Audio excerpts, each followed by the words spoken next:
আমার প্রশ্ন হচ্ছে যে ময়লা আমরা কেন রাস্তার পাশে ফেলবো? একটাই প্রশ্ন, ময়লা কেন আমরা রাস্তার পাশে ফেলবো যেখানে মানুষের ক্ষতি হয়, মানুষ চলাচল করে, তাই না? দেখেন, এটা কিন্তু মানুষের চলার জায়গা, এই রাস্তা কিন্তু গর্ত হয়ে গেছে এবং এখানেও দুর্গন্ধ এবং কাদায় সয়লাভ। দেখেন, এখান থেকে চলতে গেলে এখানে হাইটে মানুষ চলতে পারে না। এই যে দু একটা গাড়ি যায়, কাদা আর কাদা, হ্যাঁ, নোংরা, আর এগুলো আপনার রাস্তায় যাচ্ছে। এটা আপনার আমার দাবি, এটা আমার মনের কষ্ট আর কি। এই দেখেন, দেখেন অবস্থা।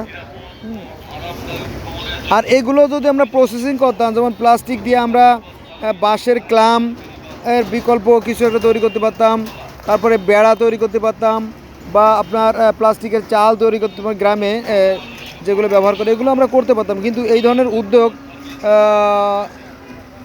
সরকারের পক্ষ থেকে নিতে হবে।